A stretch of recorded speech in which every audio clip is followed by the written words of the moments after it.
आज हम टॉपिक जो डिस्कस करेंगे वो है मगध साम्राज्य का उत्कर्ष।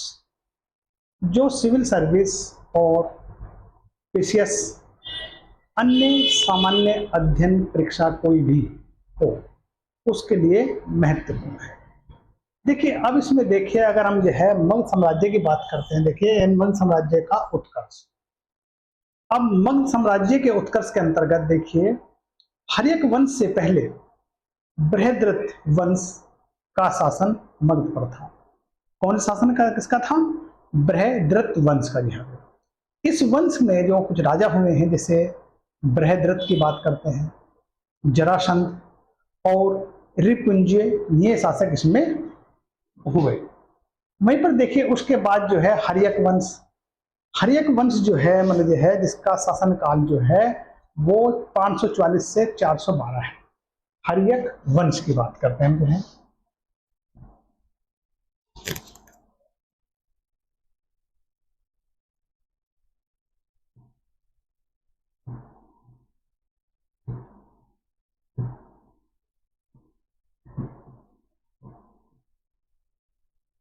हर्यक वंश जिसका जो शासन काल है वो 544 बीसी से 412 ईस्वी तक है, यानी 20वीं तक है, ईसा पूर्व 20वीं तक है। अब बिम्बसार जो है इसके शासक हुए, महत्वपूर्ण शासक हैं, जिनका जो समय है 544 से 492 बीसी की बात करते हैं। मगध साम्राज्य का प्रथम ज्ञात मतलब है प्रथम साम्राज्य हर्यक वंश कुल के शासन से आरंभ होता है और इस वंश का प्रथम जो जानकारी या ज्ञात शासक बिम्बसार था। बिम्बसार मगध साम्राज्य का वास्तविक संस्थापक माना गया है या माना जाता है। बिम्बसार ने अंग को जीतकर अपने पुत्र, यानी इनका पुत्र जो था वो था हमारा मतलब है अजात शत्रु, यानी अंग को जीतकर अपने पुत्र अजात शत्रु को वहां का शासक बनाया और अंग का विलय मगध साम्राज्यवाद का प्रथम कदम था। यानी यहाँ पर भी एक हर राजा का एक इच्छा होती थी साम्राज्यवाद की, अपने साम्राज्य को किस प्रकार बढ़ाया जाए।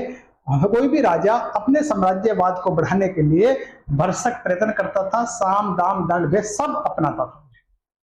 अब वहीं पर देखिए मतलब बिम्बसार ने अपने साम्राज्य विस्तार के लिए मतलब है तरह तरह के कार्य किए। अब बिम्बसार ने वैवाहिक संबंधों द्वारा भी अपनी स्थिति मजबूत की।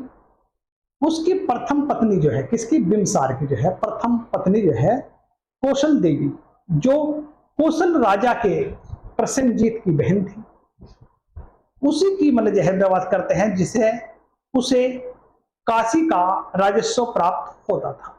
मतलब समझिए बिम्बसार की जो पत्नी है मतलब कौशला देवी, जो कौशल राज प्रसेनजीत की बहन थी, और इसी से मतलब जो है बिम्बसार को काशी का राजस्व प्राप्त होता था।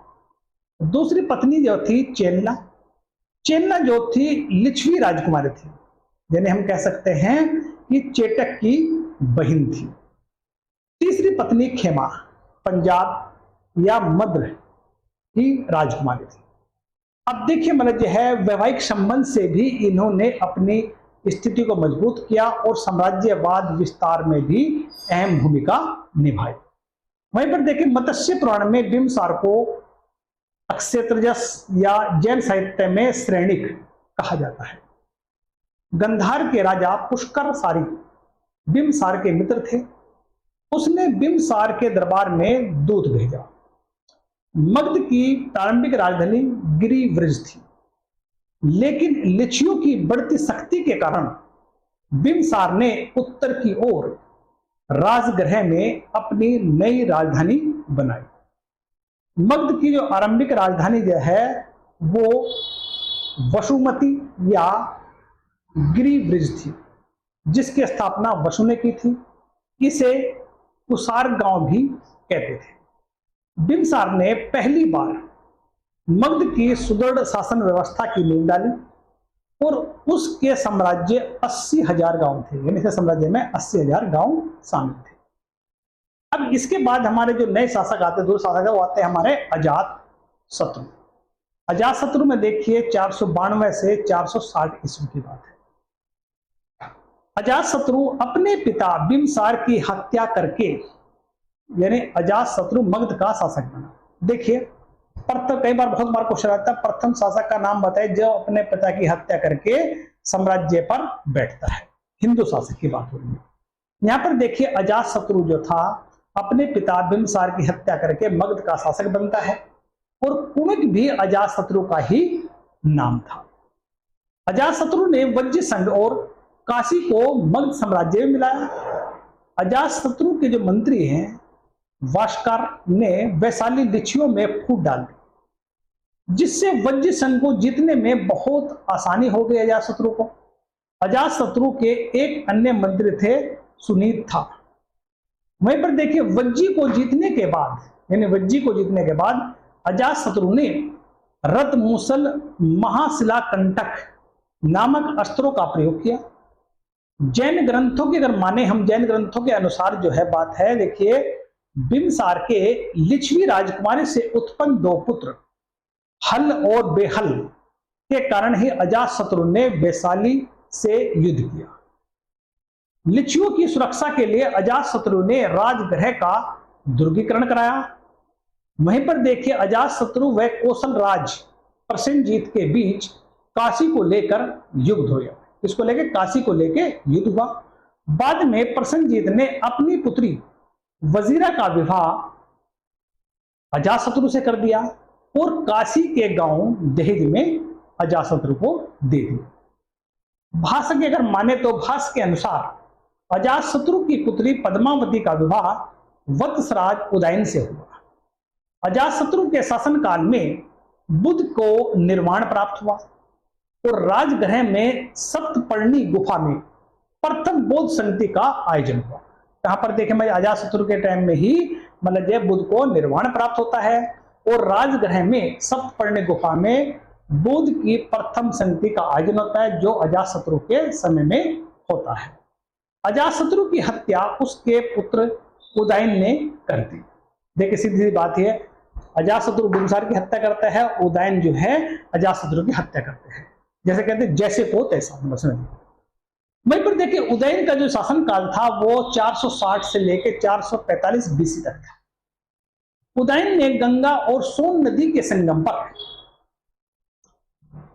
कुसुमपुर या कहते हैं पाटलिपुत्र, जो पटना में आज के नाम में, नामक नगर की स्थापना की और तथा राजगृह के स्थान पर पाटलिपुत्र को ही उदयन ने मगध की राजधानी बनाया।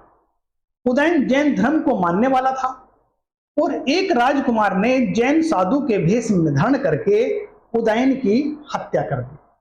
उदयन की हत्या के बाद उसके 3 पुत्र अनिरुद्ध, मुंडक, नागदशक, जिसे कहते हैं दर्शक भी कहते हैं, ये शासक बने। दर्शक का नाम भास के नाटक स्वपन वासुदाता में भी मिलता है। वहीं पर देखिए हम बात करते देखिए मतलब जो है हर्यक वंश जो है का अंतिम जो शासक था वो नागदशक या दर्शक को शिशुनाग नामक अमात्य ने अपदस्थ करके शिशुनाग वंश की स्थापना की। मतलब देखिए हर्यक वंश के जो अंतिम शासक थे नागदशक या दर्शक को शिशुनाग नामक अमात्य ने अपदस्थ करके हत्या कर दी और उसकी शिशुनाग वंश की स्थापना की। परिशिष्ट पर्व में अजातशत्रु के उत्तराधिकारी के रूप में दर्शक का नाम मिलता है। वहीं पर देखिए दूसरा हमारा शिशुनाग वंश, देखिए हमारा शिशुनाग वंश। अब देखिए शिशुनाग वंश का जो शासन टाइम है वो 412 से लेके 344 बीसी तक ये हमारे शिशुनाग वंश था। शिशुनाग ने अवंती और वत्स को जीतकर मगध साम्राज्य में मिलाया। देखिए मगध साम्राज्य का विस्तार होता जा रहा है तथा वज्जियों पर नियंत्रण रखने के लिए पाटलिपुत्र के अतिरिक्त वैशाली को दूसरी राजधानी बनाया। यानी कि समझिए वज्जियों पर नियंत्रण रखने के लिए पाटलिपुत्र को अलग से यानी कि वैशाली को या दूसरी राजधानी बनाया। शिशुनाग वैशाली के राजा तथा वहां के नगर वधु की संतान था, जिसका परित्याग कर दिया गया था और नाग द्वारा रक्षित होने के कारण ही शिशु नाग का नाम मिला। पुराण और दिव्य वदान में कालशोक का नाम काकवर्ण भी मिलता है, इसे काकवर्ण से नाम से भी जाना जाता है। कालशोक ने पुनः पाटलिपुत्र को अपनी राजधानी बनाया। कालशोक के शासन के 10वें वर्ष में वैशाली में द्वितीय बौद्ध संगति का आयोजन हुआ। शिशुनाग वंश का अंतिम जो शासक था वो महानंदी या नंदी वर्धन था। उसके बाद देखिए हमारा कालशोक के बाद नंदी वर्धन के बाद नंद वंश आते हैं। अब नंद वंश की अगर हम बात करते हैं, इस वंश की स्थापना महापद्म नंद ने की थी। पुराने के अनुसार वह एक सुदूर शासक था। वह नंद वंश का सर्वाधिक शक्तिशाली शासक था। महाबोधि वंश में महापद्म नंद का नाम उग्रसेन मिलता है। पुराणों में महापद्म नंद को सर्व अक्षांतरक या अक्षत्रियों का नाश करने वाला भी कहा गया है, तथा वहीं भार्गव दूसरे परशुराम का अवतार भी इन्हें ही कहा गया है। उसने एकराट और एक छत्र की उपाधि धारण की। खारवेल के हाथी गुफा अभिलेख से पता चलता है कि नंद राजा ने कलिंग को जीता और कलिंग से जिनसेन की प्रतिमा उठाकर लाया और कलिंग में एक नहर का निर्माण भी महापद्म नंद ने कराया था। महापद्म नंद के पुत्रों में घन्नानंद जो है सिकंदर के समकालीन था। यूनानी लेखों ने घन्नानंद के अगरमीज भी कहा है। सिकंदर का भारत पर आक्रमण घन्नानंद के काल में हुआ था। भद्रसाल घन्नानंद का सेनापति सकटार वह राक्षस उसका अमात्य थे। 322 ईस्वी में या 322 बीसी में ईस्वापुर में चंद्रगुप्त मौर्य ने घन्नानंद की हत्या कर दी और वहां पर मौर्य साम्राज्य या मौर्य वंश की नींव डाली। साथ ही नंद वंश ने जैन वंश को प्राश्रय दिया है। नंद वंश जैन वंश को मानने वाला था। ये चीज देखिए आपकी है।